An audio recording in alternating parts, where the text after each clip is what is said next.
یہ جو خوبصورت عناوین موضوعات جو چیپٹر ہم نے چلائے، سائل مانگنے والے بھکاری جو پیشہ ور پروفیشنل بیگر ہیں، اداکار ہیں، انہیں نہ دینا چاہیے. جو حقدار ہیں ان کو مانگیں یا نہ مانگیں دے دینا چاہیے. اور اگر کسی نے اللہ کے نام پہ سوال کیا اور وہ حقدار تھا اور دینے والا دے سکتا تھا اور اس نے دیا نہیں تو وہ اللہ کی لعنت کا مستحق. یہ چیپٹر ہم نے کل پڑھ لیے تھے 2-3 دنوں میں. آج کا ہمارا خوبصورت بیان ہے صدقہ اور اس کی ترغیب اور غریب آدمی کے لیے صدقہ دینے کے لیے محنت کوشش اور اسٹرگل کرنا. قرآن کریم کی بے شمار آیات طیبات صدقے کے متعلق ہیں. اگر وہی آیتیں بیان کی جائیں تو 10 20 25 منٹ لگ جائیں گے. چند ایک برکت کے لیے قرآن کریم کی آیات. سورۃ البقرہ ورس نمبر 261 مثل الذین ينفقون اموالهم فی سبیل اللہ.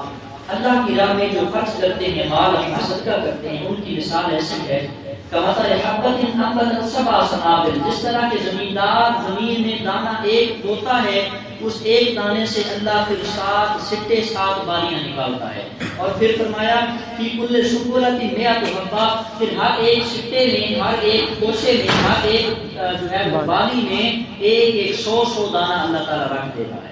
تو یہ ایک دانہ بویا تھا، 7 بالیاں نکلی، ان 7 بالیوں میں سے ایک سٹا نکلا اور ہر سٹے میں 100 دانہ. تو یہ ایک کے بدلے کتنے آ گئے جی؟ 700. قرآن کہتا ہے فی کل سنبلۃ 100 حبہ. یہ ہر سٹے میں اللہ نے 100 دانہ پیدا کیا. تو یہ ایک دانہ زمین کے اندر آپ نے گندم کا بویا تھا، بدلے میں 700 گنا اللہ نے تمہارے اس دانے کو بڑھا کے پیدا کیا. اسی طرح جب تم اللہ کی راہ میں مستحق لوگوں کو، غریبوں کو صدقہ دو گے تو وہ صدقہ بھی قیامت کے دن ایک کے بدلے 700 گنا نیکیاں 7 لائے گا. ایسا ہے نا کہ اللہ کا فضل و کرم ہے ہم پر کہ ہم زمین میں ایک دانہ بوتے ہیں، ایک چاول بوتے ہیں، اس میں سے پھر پورا بوٹا نکلتا ہے، برانچز ہوتی ہیں، شاخیں ہوتی ہیں اس پودے کی. اس پودے کے اوپر وہ لگتی ہیں سٹا، کیا بولتے ہیں پنجابی میں؟ منجرا. ہاں وہی جو ہے. تو اس کے اندر کتنے کتنے دانے ہوتے ہیں؟ گندم کے دانے ہوتے ہیں جی. گنا دیکھ لیں، گنا چھوٹا سا اتنا سا ٹکڑا زمین میں بوتے ہیں. اس کے بعد اس کی مختلف برانچیں، شاخیں نکلتی ہیں، لڑیاں، تنے نکلتے ہیں اور اس پھر ہر تنے پہ اللہ تعالیٰ اتنا بڑا بڑا گنا لگا دیتا ہے کہ ایک ایک گنا 2-2 کلو 3-3 کلو تک ایک ایک گنا ہوتا ہے، 5-5 کلو کا ایک ایک گنا. تو اب وہ چھوٹا سا ٹکڑا تھا، اس میں سے اللہ تعالیٰ نے کتنا نکالا یہ آپ خود اندازہ لگا سکتے ہیں. سارے آپ آلے زمین حضرات بیٹھے ہیں. تو فرمایا صدقے دینے کی مثال یہ ایسی ہے کہ اگر 1 روپیہ اللہ کی راہ میں خرچ کریں تو اللہ تعالیٰ اس کے لیے 700 گنا. لیکن آگے فرمایا واللہ یضاعف لمن یشاء. لیکن اللہ چاہے تو اس سے بھی زیادہ عطا فرما سکتا ہے ثواب. جس طرح زمینداروں کو ٹھیک ہے جی 1 من گندم بونے پر کئی من گندم نکلتی ہے، اسی طرح صدقہ دینے والے کو 700 نیکیاں یا 700 سے بھی، کیونکہ اللہ یضاعف لمن یشاء. اللہ کی مرضی منشا ہے، جس کو چاہے جتنا مرضی ثواب عطا فرما دے. اس کے ثواب کے خزانوں میں کمی نہیں آ رہی ہے. واللہ واسع علیم. اللہ تعالیٰ بڑی وسعت والا علم والا ہے. فرمایا وما تنفقوا من شيء في سبيل الله. اور جو کچھ بھی تم اللہ کی راہ میں خرچ کرتے ہو یوفى الیکم، تمہیں پورا لوٹا دیا جائے گا، تمہیں پورا ریوارڈ ملے گا، اس کا انعام ملے گا، بدلہ عطا کیا جائے گا. وانتم لا تظلمون. تم پر کبھی بھی اللہ کی طرف سے ظلم جائز نہیں ہوگا. کبھی بھی اللہ تم پر ظلم یا اللہ تعالیٰ تم پر کبھی بھی عدل سے ہٹ کر کام فیصلہ نہیں کرے گا. اللہ تعالیٰ ظلم سے پاک ہے، اللہ تعالیٰ ظلم نہیں کرتا. اگر کوئی کہے کہ اللہ تعالیٰ ظلم کرتا ہے یا یہ، وہ بندہ ایمان سے فارغ ہے، وہ کافر ہے جو کہتا ہے کہ اللہ تعالیٰ ظلم کرتا ہے اپنے بندوں پر، یا اس قسم کا کوئی لفظ تنقیصی جملہ جو اللہ کی بارگاہ اقدس میں، اللہ کی بارگاہ حضوریت میں ادب بے ادبی کا، گستاخی کا تنقیصی پہلو نکالتا ہے کسی بھی حوالے سے کہ اللہ تعالیٰ ظالم ہے یا اللہ تعالیٰ جابر ہے، ایسا کہنا ہمارے لیے جائز بالکل نہیں. فرمایا ان اللہ یامر بالعدل والاحسان. یہ آیت ہر جمعے کے ہر خطبے میں ہر خطیب سے آپ ہر مسجد میں سنتے ہیں. ان اللہ یامر بالعدل والاحسان. اللہ تعالیٰ تمہیں عدل کا اور احسان کا حکم دیتا ہے کہ عدل و انصاف کرو اور بھلائی کرو. وایتاء ذی القربی، اپنے قریبیوں کو دیا کرو. وینہا عن الفحشاء والمنکر، برائی سے روکے کرو، نیکی کا حکم کیا کرو، والبغی اور جو ہے سرکشی کے کاموں سے بھی روکا کرو، اور ذوی القربہ یعنی قریبی رشتہ داروں کو، اپنے ریلیونٹس کو، اپنے ریلیٹڈ افراد کو جو اللہ نے تمہیں دیا ان تک ضرور پہنچایا کرو، چاہے وہ اس چیز کے حقدار ہوں یا نہ۔ یہ بھی بات ضروری ہے کہ اگر آپ کے پاس اللہ نے مال و دولت آپ کو دیا، آپ افورڈ کر سکتے ہیں، تو آپ اپنے رشتہ دار چاہے وہ غریب ہیں یا نہیں ہیں، غریب ہیں تو پھر تو بدرجہ اولا دینا بہتر ہے، ٹھیک ہے، اپنے جو ہے قریبی رشتہ دار، خونی رشتہ دار، قرابت والے، جیسا کہ 4 دن پہلے وائٹ بورڈ پہ بھی حدیث پاک میں لکھی تھی، حضور صلی اللہ علیہ وسلم کا فرمان عالی شان، اسی کتاب میں سے میں نے لکھا تھا کہ اگر کوئی آدمی صدقہ دیتا ہے عام بندے کو، غریب عام ہے، اس کا رشتہ دار نہیں ہے، تو اسے ایک ہی ثواب ملے گا، لیکن اگر وہی صدقہ وہ اپنے گھر والوں یا اپنے قریبی رشتہ داروں میں سے کسی کو دیتا ہے، اللہ اس کو ڈبل کر کے عطا فرماتا ہے، ڈبل کر کے۔ کیوں؟ ایک تو صدقے کا ثواب، دوسرا قرابت داری، رشتہ داری کے ساتھ اس میں سلوک کا ثواب، اس کے ساتھ ڈبل ثواب اس کو مل گیا۔ عام بندے کی بنسبت بندہ اپنے گھر میں، اپنے پڑوس میں، اپنے جو ہے وہ قریبی رشتہ دار میں دیکھے، پھر پڑوس میں دیکھے، پھر گلی محلے میں دیکھے، پھر اس علاقے میں دیکھے، پھر یونین میں دیکھے، اس طرح اس آپ کیٹیگری کے انداز سے صدقہ جو ہے وہ دیا کریں۔ حضور صلی اللہ علیہ وسلم سے محبت کرنے والوں، قرآن مجید میں اللہ تعالیٰ نے فرمایا وَيُطْعِمُونَ الطَّعَامَ عَلَىٰ حُبِّهِ مِسْكِينًا وَيَتِيمًا وَأَسِيرًا، کہ جنت والے خوش بخت لوگ جو کھانا کھلاتے ہیں لوگوں کو اللہ کی محبت میں، مسکینوں کو، ویتیما یتیموں کو، واسیرا اور قیدیوں کو، جو قیدی ہوتے ہیں، آپ تو قیدی شاید نہیں ہیں، انما نطعمکم لوجہ اللہ، ان کا مقصد صرف اور صرف کیا تھا؟ وہ یہی کہتے تھے انما نطعمکم، ہم کھانا کھلاتے ہیں لوجہ اللہ، اپنے رب کی رضا کے لیے، اپنے رب کی رضا کے لیے، ہمیں رب کی رضا اور اللہ کی خوشنودی چاہیے، کوئی اور ہمارا مقصد و مطلب کسی قسم کا کوئی اور ویژن، کوئی اور ہمارا ٹارگٹ نہیں ہے، بلکہ ہمارا صدقہ کرنے، غریبوں مسکینوں یتیموں کو یا قیدیوں کو کھانا کھلانے کا یا کوئی بھی نیکی کرنے کا مقصد فقط اللہ کی رضا کے لیے ہے۔ قرآن کی ایک اور آیت ہے جو حضرت سیدنا علی المرتضیٰ سے خدا کے بارے میں نازل ہوئی ہے کہ آپ حالت نماز میں تھے، نماز پڑھ رہے تھے اور نماز کے عالم میں رکوع میں موجود تھے۔ دیکھیے گا رکوع فرما رہے ہیں حضرت علی المرتضیٰ، اور سائل آیا کہ اے علی کچھ علی نے کہا کہ مجھے کوئی کچھ دے دو، تو حضرت علی نماز پڑھ رہے تھے، تو اگر آپ نماز مکمل کرتے تو ممکن ہے سائل اس جگہ سے چلا جاتا، کیونکہ وہ تو مانگنے والا جو ہے وہ حقدار تھا، سائل تھا، اس زمانے میں تو حقدار ہی مانگا کرتے تھے نا عرب میں۔ اب تو ہوں سارے نے کام ہی نہ کیا، اب سارے نے کام ہی کھا لیا، پر منگی جاؤ تے کھائی جاؤ، 2-3 کام ہے آج کل، دربار بنائی جاؤ تے مانگتے رہو، بس یہ بہت ٹھیک ہے۔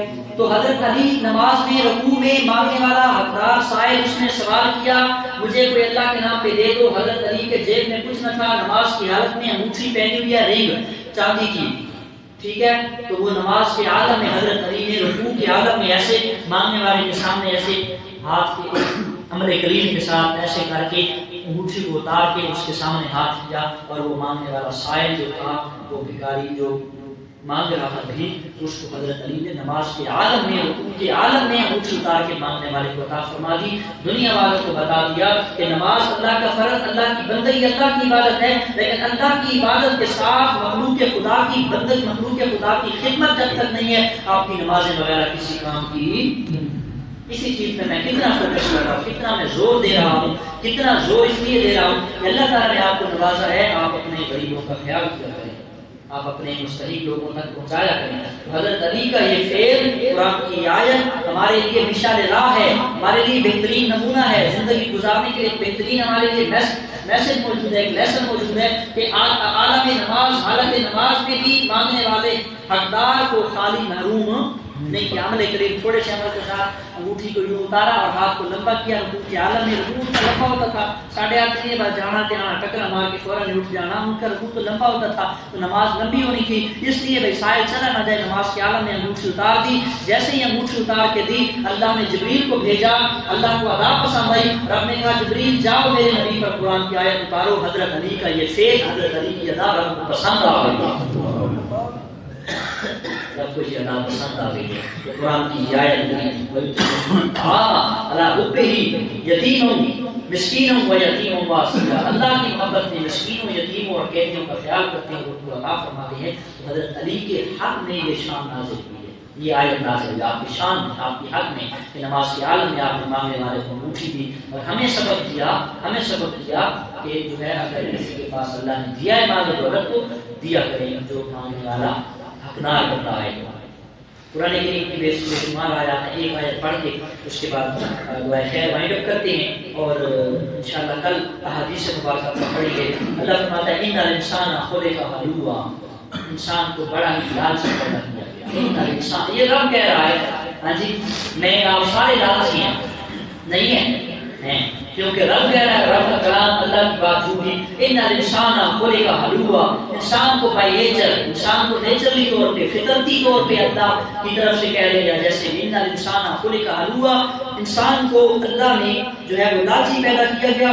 اذا مسہ الشر جزوعا، جب بھی تکلیف پہنچتی ہے تو پھر اللہ اللہ کر کے سجدوں میں گر کے رو رو کے دعائیں مانگتا ہے جب تکلیف پہنچتی ہے۔ وَإِذَا مسہ الخیر منوعا، جب بھلائی، مال، دولت، رزق، علم، کثرت، گاڑیاں بدلے لے جائیں پھر سانپ بن کے بیٹھ جاتا ہے۔ یہ قرآن کہہ رہا ہے۔ اور آپ اپنی سوسائٹی میں نظر دوڑائیں، آپ کو 100 میں سے 90%، 100 میں سے 90% لوگ ایسے ملیں گے کہ جن کو اللہ نے مال دولت دیا اور وہ سانپ بن کر بیٹھ گئے۔ میرا تو مشاہدہ ہے، اسی گاؤں میں مشاہدہ ہے، باہر بھی مشاہدہ ہے کہ غریب تھے تو سبھی تھے، مال آیا تو سانپ بن کے، بچھو بن کے بیٹھ گئے، اوپر جیب کے اوپر ہاتھ بند کر دیا۔ پہلے وہ اچھا والا غریبوں کو دیا کرتے تھے جب خود غریب تھے، اور جب مال آیا تو پھر ایسے کنجوس بن کے بیٹھ گئے۔ اسی گاؤں میں نے دیکھا، باہر بھی دیکھا، مختلف مقامات پہ تقریروں پہ جاتے ہیں یا اپنے گاؤں میاں والی جاتے ہیں تو وہاں بھی میں نے کئی لوگوں کو ایسے دیکھا کہ پہلے تھوڑا گزارے کا مال تھا تو پھر دل بھی سخی تھا، دولت کم تھی تو دل تھا، لیکن جیسے ہی دولت آئی تو دل چلا گیا، دل چھین لیا گیا۔ آج بھی یہاں سوسائٹی، ہماری مسلم سوسائٹی میں ایسے لوگ موجود ہیں، دولت آئی تو دل چلا گیا۔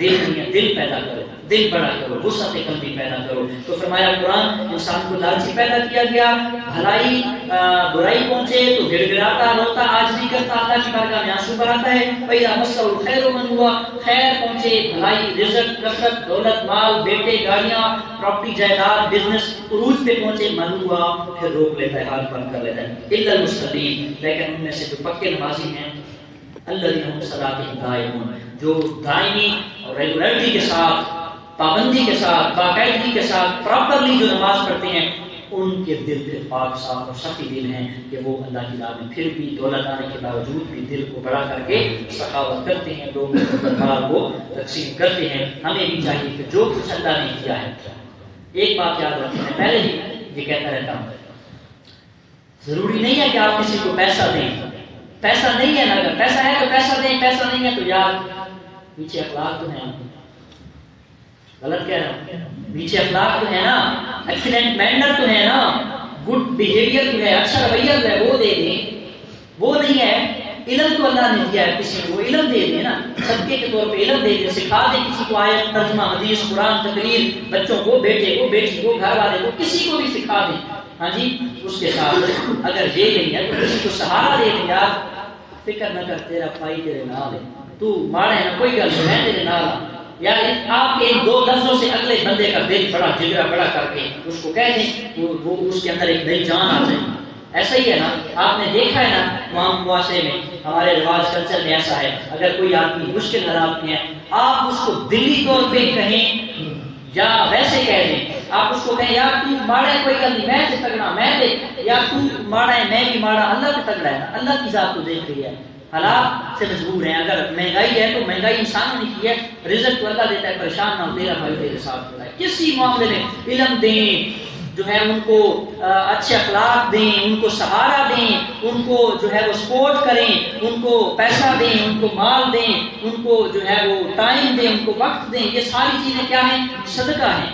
ہاں جی، حضور علیہ السلام کی باقاعدہ حدیث پاک اس پہ موجود ہے کہ اگر آپ کے پاس اور دینے کو کچھ نہیں ہے، اچھی بات کہہ دو، اچھی بات پر بھی تمہیں صدقہ عطا کرنے کا ثواب عطا فرماتا ہے۔ کیونکہ اللہ کے خزانوں میں کمی نہیں ہے، اس کی رحمت بڑی وسیع ہے. بس دلوں کو بڑا کریں، جیسا کہ میں نے یہاں بھی لکھا ہے کہ رویے تبدیل کریں، محبتیں بانٹیں. المسلم من سلم المسلمون من لسانہ ویدہ، مسلمان وہی ہے جس کی زبان اور جس کے ہاتھ سے سارے لوگ محفوظ ہوں، سارے لوگ امن میں ہوں. اگر امن میں نہیں ہے آپ کے پڑوسی یا آپ اپنے طور پہ اچھا کریں، پڑوسی برا کرتے ہیں آپ چپ چاپ ہو جائیں، آپ اس کو اینٹ کا پتھر والی بات نہ کریں نا، آپ اچھا سلوک کریں. اگر وہ برا کرتے ہیں آپ چپ ہو جائیں، بس یہی اس کا سمپلی جواب ہے. اللہ تعالیٰ سے دعا ہے ہمارے معاشرے کو منظم اور ڈسپلن عطا کر کے اس معاشرے کو ترقی پذیر فرمائے.